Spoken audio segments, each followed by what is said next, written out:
राशिद साहब ये क्या हो रहा है? ये तो बड़ा परेशान कुन चीज़ हो गई। क्या ये क्या हुआ होगा? कुछ कहानी आपको समझ आ रही है कि क्या हुआ होगा? देखिए 2017-18 के बाद से कुछ नई बहुत टेक्नोलॉजी, बहुत एडवांस टेक्नोलॉजी आ चुकी हाँ। है। जो एहसन बता रहे हैं उसमें एक फ्रॉड होता है उसका सिम सॉफ्ट फ्रॉड कहलाता है ये। अच्छा। उसमें हो सकता है एहसन साहब ने कभी सिम डुप्लीकेट निकलवाई हो या कोई भी ऐसा क्या होता है, एक पैरेलल या डुप्लीकेट सिम क्रिएट करवा दी जाती है। ये हैकर्स उमूमन इस तरह का कर लेते हैं और फिर उसके अगेंस्ट अब इनके पास मुसलसल कॉल आ रही थी। अच्छा, ये बहुत ही ख़तरनाक, बहुत ही एडवांस और बहुत ही ख़तरनाक चीज़ है कि आपको ये लग रहा है कि जिसने भी इनके साथ स्कैम किया है उन्होंने सबसे पहले इनकी जो सिम है उसकी डुप्लीकेट बनवा ली होगी। नंबर 1 ये हो सकता है कि ओटीपी अगर इनके पास आ रहा था तो उसके पास भी जा रहा था। बिल्कुल, ये आपका मकसद है? बिल्कुल ऐसा ही है। ऐसे ही अच्छा, इनके पास मुसलसल कॉल आ रही थी टोटल। वो इसलिए भी आ रही थी कि इनके ओटीपी जो है वो इनसे डिस्कनेक्ट हो जाए एक तरह से। और इनका सिम इनके पास ये जब इनके पास मुसलसल कॉल आती है, इतनी कॉल करते हैं वो कि ये कॉल डिस्कनेक्ट करें या फिर वो उसको अटेंड कर लें। दोनों सूरतों में वहाँ पर ओटीपी जनरेट हो रहा होता है, वहाँ पर उनके हैकर्स के पास उठाने से या इनके डिस्कनेक्ट करने से। मुझे एक बात बताएं, फिर क्या करें? इस तरह कोई हैकर कॉल कर रहा हो तो उसको बजने दे? नहीं, उस सूरत में जब ये कॉल ख़त्म हो, जैसी कॉल ख़त्म होती है आप उसे ना अटेंड करें ना उसको मतलब काटें, आप उसको ऐसे ही रहने दें और उसके फ़ौरन बाद बजने बज रहा है फ़ोन तो भाई हाथ ही ना लगाएं। उसके बाद उसे ब्लॉक कर दें, उस नंबर को ब्लॉक कर दें। ये एक सिंपल सोल्यूशन है। इसके अलावा और फिर ब्लॉक करने के बाद भी अगर हो सकता है दूसरे फ़ोन से ये नंबर आ रहा हो तो फिर आप कंसर्न डिपार्टमेंट में कंप्लेन करें इस चीज़ की, तो वो फिर उस चीज़ को, इस इशू को एड्रेस करेगा, फिर वो इन्वेस्टिगेशन वगैरह ये सारी चीज़ें। अच्छा, अब जैसे ये शख्स जो भी स्कैमर है पकड़ा जाता है, ठीक है, तो उसको सज़ा कौन देता है? पुलिस देती है, साइबर क्राइम देता है, कौन सज़ा देता है? देखें, इस तरह के जितने भी क्राइम्स हैं हमारे पास पाकिस्तान में, उनके लिए हमारे पास स्पेशलाइज्ड इदारा FIA की सूरत में मौजूद है। अच्छा।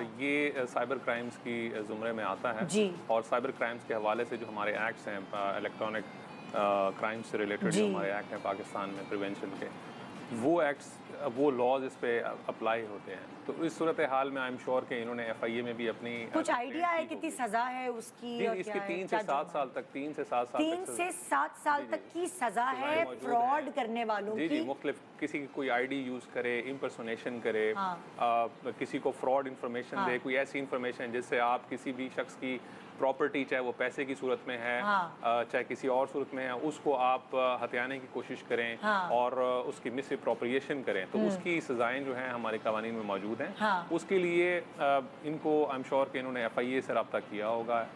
उसके लिए डेडिकेटेड हमारा साइबर क्राइम्स विंग भी मौजूद है। अच्छा। जिसमें जो बड़े प्रोफेशनली इस पे काम कर रहे होते हैं, और अगर ये इस तरह की कंप्लेंट उस पर करेंगे, और अभी जिस तरह ये सर बैठे हुए हैं, इनका भी बड़ा एक क्लोज लाइजन होता होगा FIA के साथ, जो सेपरेटली बैंकिंग के भी सेक्टर को अलग से देखता है, साइबर क्राइम। अच्छा, मैं सवाल ही करना चाह रही थी, जो इन्होंने स्टेप लिया, इन्होंने रिजर्व करा है, ये ज़हीन लड़के हैं, ज़ाहिर है पढ़े लिखे, बहुत सारी ख़वातीन स्पेशली उनको नहीं समझ आ रहा होता कि मुझे अब करना क्या है, या बहुत सारे मर्द हजरात भी थे, टेक्निकल नहीं होते, तो क्या ये जो रिजर्व कराने वाला काम है इन्होंने, जब तो हाथ से तो निकल गए पैसे, वो इन्होंने सही स्टेप लिया? देखिए, बिल्कुल सही, इन्होंने बिल्कुल सही स्टेप लिया है और यही करना चाहिए। फ़ौरन अपने कंसर्न बैंक को फ़ोन करना है, हेल्पलाइन पर फ़ोन करना चाहिए और उसको ब्लॉक करना चाहिए। अच्छा। ये तो इन्होंने बिल्कुल सही किया। इसके अलावा भी जैसे सर ने कहा कि इसकी इन्वेस्टिगेशन होती है, पहले बैंक इसको इन्वेस्टिगेट करता है, फिर बैंक इसको रेफर, ये एहसन साहब खुद या फिर बैंक रेफ़र कर देता है, क्योंकि बहरहाल एक क्राइम है, तो फिर ये रेफ़र कर दिया जाता है FIA को, और FIA के साइबर क्राइम विंग, और फिर वो इसकी इन्वेस्टिगेशन करता है। तो इम्पॉर्टेंट बात यही है कि आप इमीडिएट एक्शन लीजिए। इमीडिएट एक्शन में कम से कम आपके जैसे इन्होंने रिजर्व क्रिएट कर दिया, जैसे रिजर्व क्रिएट कर दिया, ऐसे ही इन्वेस्टिगेशन के, क्योंकि एक पॉइंट ऐसा आ जाता है जब डिले हो जाता है, डिले होने की सूरत में फिर ये होता है कि पैसे रिम्बर्स होने में सम टाइम चैलेंजेस आ जाते हैं कि अब नहीं हो पाते। लेकिन फिर भी इनके पैसे निकल के तो नहीं गए। और अगर मुझे एक और बात बताएं, अगर इनके पैसे चले जाते इस मद में, तो क्या बैंक इन्हें रिवर्स करता वो पैसे? क्योंकि वो तो बैंक की गलती है जो गए हैं। देखिए ये वाला केस तो बहुत स्पेसिफिक केस है, इसमें भी बैंक सिर्फ इस चीज़ क्योंकि में मेरी बहन को रिवर्स किए थे बैंक ने। बिल्कुल। जब मैंने आपको बताया, मैंने इंट्रो में बताया था कि उसका क्रेडिट कार्ड चार्ज हुआ दुबई में, और वहाँ से कुछ लाइक उसका जो भी कार्ड के नंबर्स थे सारे वो कहीं ट्रेस किए गए, एंड देन उसके बैंक से पैसे निकाले गए, वो सारी ट्रांजैक्शन हुई, तो बैंक ने उसको रिवर्स किए थे बिल्कुल पैसे।